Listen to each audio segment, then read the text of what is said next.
Welcome everybody to today's Wednesday webinar where we're going to talk about new online proctoring tools, ProctorU, Meazure Learning, and ProctorFree.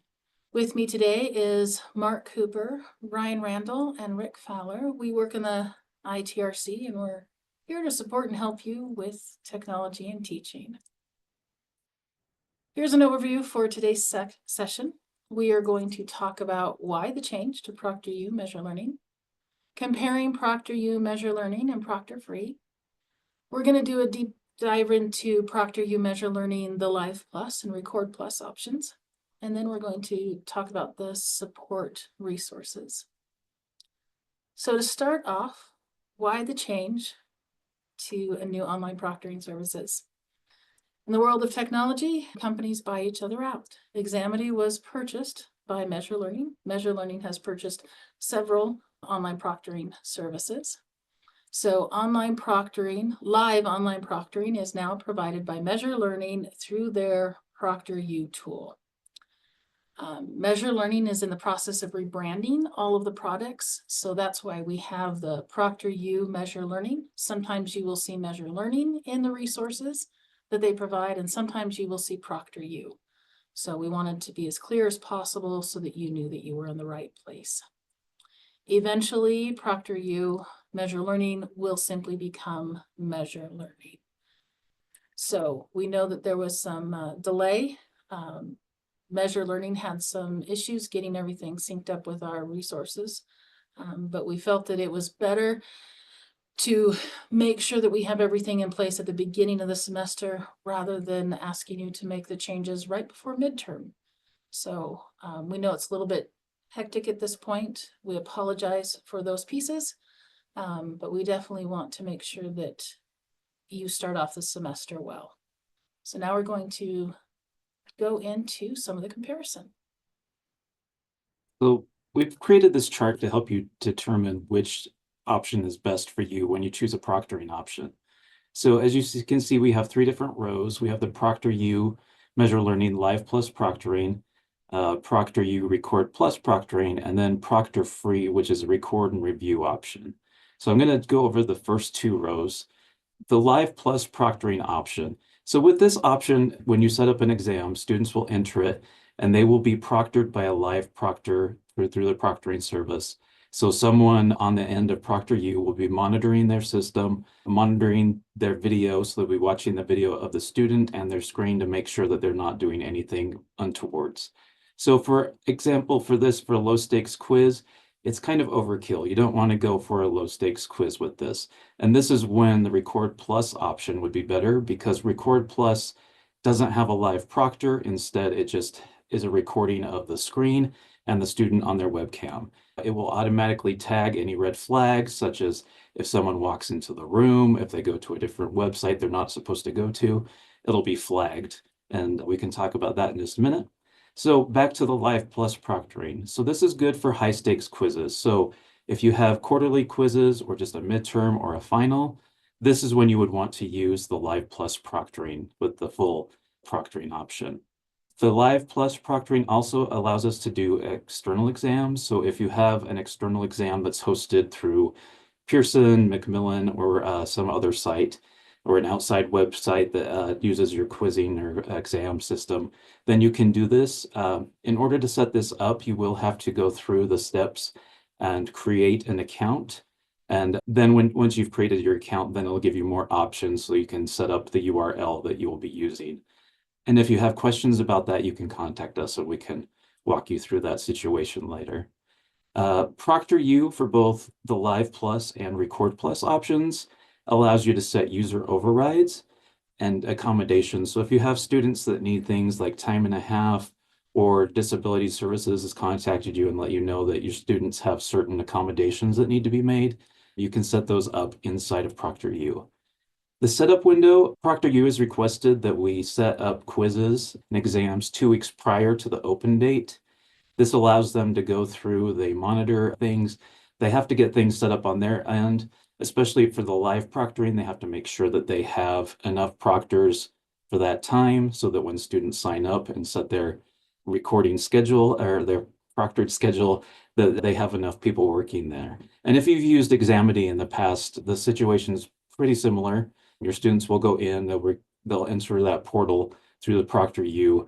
They'll be asked to set up a schedule, a time, and that kind of situation. The exam window is up to 1 week. So even if you have like your test is only 2 hours, you can set that window for a full week. So if it's midterms week, you can open it up on Sunday, close it on Saturday. That's what the exam window means. And then the class size is 1 to 300 students for the live proctoring option. If you have more than 300 students, you can contact us and we can help you work things out with a course that big so that we can have enough live proctors to proctor your course. The Record Plus proctoring option. So it's good for low stakes quizzes, like I said before. You really wouldn't want to use this for high stakes quizzes. You can, but we don't recommend it. Again, just because it's not fully proctored by someone outside. It's just someone who is, or it's just the system automatically recording things and flagging certain situations. External exams, you can't do that through the Record Plus option, so you would need to use the full Live Plus option. You can set user overrides for the Record Plus proctoring, and if you set those up for the Live Plus proctoring, that will go across to the Record Plus proctoring. So you can use both options if you have low stakes quizzes and high stake exams. Again, the 2 weeks prior to open date for the setup window, they've requested that 2 weeks. The exam window, again, 1 week, and this is good for about 30-ish students or so. And then the ProctorFree record and review is very similar to ProctorU's Record Plus proctoring option. So again, it's good for low stakes quizzes, not good for high stakes quizzes because it's just a recording, so students can get away with a little bit more. No external exams and no user overrides. The nice thing about ProctorFree is that you can set it up 15 minutes prior to the exam open date. Sorry, excuse me. So if you have a quiz coming up and you realize, oh, I forgot to set up proctoring, and you only have a little bit of time, you can go ahead and set that up 15 minutes prior to the exam opening. The exam window is up to 1 week, similar to the others. And again, good for class sizes of 30 plus students. So a few things that need to be in place for ProctorU Measure Learning. ProctorU uses the Guardian browser. It's their own proprietary browser. It's based on Chromium, which is what Google Chrome and Microsoft Edge use. So it's based off of their basic system. And it's something that your students will have to download in order to use ProctorU. And as they go through the setup process, it will have them download, make sure it works with their computers and everything's there. Again, they would like us to do 2 weeks notice to set up proctoring. That's what Measure Learning has requested in this situation. So it's best to plan ahead with this. An open and close date and time on your quizzes with 15-minute increments. So this is a little confusing. It's something with their system. So if you set up an exam, it needs to open in 15-minute increments. And what I mean by that is that it needs to start either on the top of the hour, 15 minutes after, 30 minutes, 45. So if you wanted it to start at 8 o'clock, you would do right at the top of the hour, or 8:15, 8:30, 8:45. And again, with closing, it needs to be the same thing. So if you're closing it, it needs to be top of the hour, 15, 30, 45. If you try and set it up for a time that doesn't go along with that 15-minute increments, it'll give you an error and won't let you set up the quiz. So if you get a weird error on the side, that might be what's happening. And it'll tell you that there's a time issue. Time limits, you do have to set a time limit for your quiz.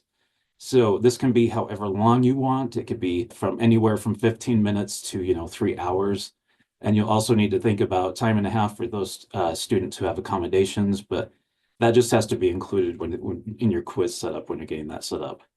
Password, Examity in the past didn't require a password, but ProctorU does. So it'll give you the option to set up an automatic password that they'll provide for you, and then they'll give to your students through the system, or you can set up the password yourself. Accommodations. So when you're doing accommodations through ProctorU and you're getting it set up, you'll go through and you'll see that there is a screen that allows some basic accommodations, just like if you want students to be allowed to have bathroom breaks, if you need them to have materials such as a calculator, scratch paper, that kind of thing, you can set that up on the main quiz setup page. If you have more complex accommodations, like time and a half, or other situations through disability services, you'll set up a different email. You'll email them, and this is in the setup form, so it's baked in. So you'll go through there. It'll have you set up an email that you send to Measure Learning with the student's information, student's name, ID, that kind of thing. And the nice thing about this, I know it's a little more complicated, but it carries across for the entire semester. So you only have to set that up once. You don't have to set that up for every quiz for your students. So that's kind of a nice change. And then devices, there are some device limitations. So because the students are using the Guardian browser, they need to be using Windows or a Mac. Chromebooks can work for the Record Plus option that's only recording, but it doesn't work for the live. So for the live version, it either has to be Windows or Mac. That's one of the stipulations. Mobile devices like phones or tablets don't work, so they're not allowed. If your students have a Microsoft S version of their license, that also isn't available. So they can turn off the S function and it's a simplified version and go to the full version of Windows, but they would have to switch their computer to the full version. So that might be something you'll have to be aware of. And then something that we did not know until very recently, ProctorU does not provide a practice exam. So in the past, Examity allowed a practice exam that you could set up, students could take it, get used to the situation. ProctorU doesn't feel like that's necessary because they feel like their setup system, their onboarding system that students go through with the whole process is enough to get them used to the system. And so if you set up a practice exam, your students will go in and they will be prompted to pay a fee for proctoring services. We've also seen that if you have old Examity links and that gets triggered in your course, the students will be prompted to be charged for Examity proctoring also. So if you have Examity in your course at all, go ahead and delete that and we can help you get ProctorU added to your courses. I'll turn it over to Mark. All right, thanks, Rick. Let's talk a little bit about support. So there is support for ProctorU Measure Learning. And so if there's ever an issue of anything getting flagged in your online proctoring session or any kind of question about academic integrity, you can contact and receive support from the Idaho Falls Testing Center, and they will provide assistance with flagged ProctorU exam reports in getting those for you, as well as reviewing any flagged items for academic integrity concerns. And if you want to have that set up, all you need to do is fill out a form, and I'll put that in the chat. So we also have our Tiger Tracks articles to help you get set up and to help your students get into the proctored exam. It's through our Tiger Tracks knowledge-based library. And we have an article with resources for faculty, an article for resources for students, and then we also have an FAQ. So that pretty much covers the full range of support provided by ProctorU/Measure Learning. I'll put a link to those Tiger Tracks articles in the Zoom chat as well. And then I'm going to turn it over to Ryan, who's going to answer he's going to take your questions and we'll answer them for you. Great. Thanks, Mark. So does anybody have any questions for us today? If you want to learn more, as Mark already shared, we have Tiger Tracks articles that address how to implement these proctoring services, as well as many other instructional technology things. The Tiger Tracks platform did change slightly over winter break. So some of your old, if you do have anything bookmarked, those might, when you load them up, it might say that these things don't exist anymore. So you might need to update those, but we still do have almost all the same actual articles. They're just organized slightly differently when they've been updated. We do have a Wednesday webinar video library of recordings just like this one. And the bottom link here is a link to the schedule of the other webinars we'll be doing this spring. So you can see if you want to put events like this on your calendar. I'm about to put in the Zoom link, in the Zoom chat, a link that will take you to these slides. So you can actually go click on them on your own computer. If you have a mobile device that has a QR code reader, you can also use the QR code in the top right of this slide as well. You can always give us an email Our email address is itrc@isu.edu. You can give us a phone call at 208-282-5880. For people on the Pocatello campus, you can go meet with us in the basement of Oboler Library, and we're in room B17. And of course, we have on-demand appointments, and you can arrange those to meet with us via Zoom, via the phone, or in person. And finally, watch in the Idaho State Today announcements for future Wednesday webinars. We'll be having one of these every Wednesday at 2 o'clock throughout the semester. And you can also, I highly recommend that if you haven't yet, that you bookmark the ISU Canvas transition website, because that's where we'll be having all of our announcements and ongoing materials will debut there first. So if you have any other questions, go ahead and stay on and we'll talk to you now. Otherwise, hope to work with you again or see you next Wednesday. So thank you, everyone.